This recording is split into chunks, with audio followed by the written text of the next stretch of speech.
সাফল্যও চূড়ান্ত নয়, ব্যর্থতাও মারাত্মক নয়, এটি চালিয়ে যাওয়ার সাহসই গুরুত্বপূর্ণ। আপনারা তো নিজ চোখেই দেখলেন, আপনারা এই শীতে অনেকেই লেপের মধ্যে শুয়ে আছেন, অনেকেই শীতের ভারী কাপড় নিয়ে ব্যস্ত। আর সেখানে দেখেন এই ছেলেটা, ভাইয়া তোমার নামটা কি জানো? শান্ত।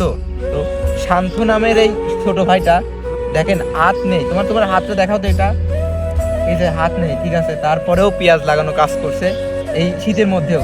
তোমার বাসা কোথায় ভাইয়া? ভাইনাতে, আমাদের পার্শ্ববর্তী গ্রাম ভাইনা। তো তোমার যে এইভাবে লাগাচ্ছ, কোনো রকম কষ্ট হচ্ছে না তো? তুমি কোন ক্লাসে পড়ো? ক্লাস 3-তে। দর্শক দেখেন, ক্লাস 3-তে পড়ে। তোমার বাড়িতে আর কে কে আছে এই পেঁয়াজ লাগানো কাজ করতে চাও? আজ 5 দিন। কয় টাকা করে দেয় তোমাকে?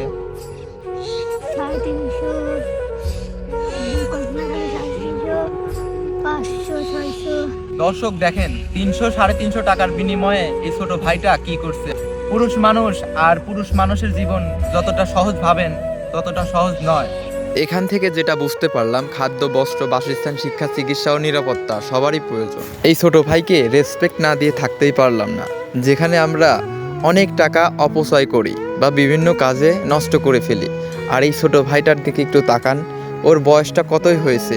যাই হোক দর্শক, আপনারা এই ছোট ভাইটার জন্য মন থেকে একটু দোয়া করে দিবেন, যাতে ও অনেক দূর এগিয়ে যেতে পারে এবং ওর যে প্রতিভা, যে কোনো জিনিসের প্রতি ও ইনশাল্লাহ অনেক দূরে এগিয়ে যেতে পারবে। আর আপনাদের যদি ওর সম্পর্কে কোনো রকম কোনো প্রশ্ন জেগে থাকে মনে, অবশ্যই কমেন্ট বক্সে বলে যাবেন।